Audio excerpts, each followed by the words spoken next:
জানতে ইচ্ছা করছে তো বিয়েটা কার, কে ছেলেটা? হ্যাঁ, এটা আমার দাদা। ছিল তার বিয়ে এবং গেছিলাম বরযাত্রীতে।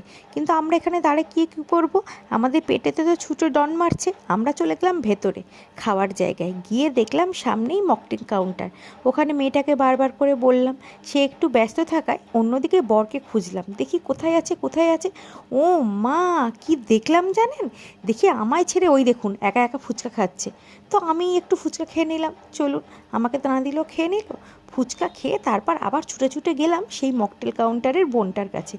গিয়ে বললাম, এবার আমাকে দাও।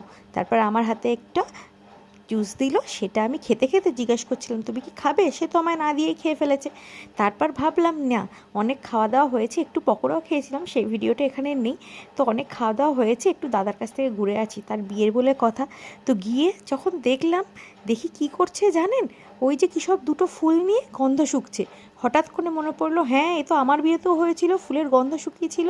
তারপর দেখলাম কিছুক্ষণ পরে এরকম কুলো নিয়ে চারিপাশে ঘোরাচ্ছে, এরকম এটা করছে। এটা কিন্তু আমার দেখতে বেশ ভালো লাগে।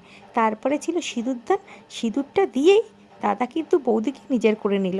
তারপর কি, আমাদের খাওয়ার টাইম হয়ে গেল। ওরাও বিয়ে টিয়ে করে খেতে চলে গেল। খাওয়ার ভিডিও পরের ভিডিওতে আসছে, সঙ্গে থাকবে।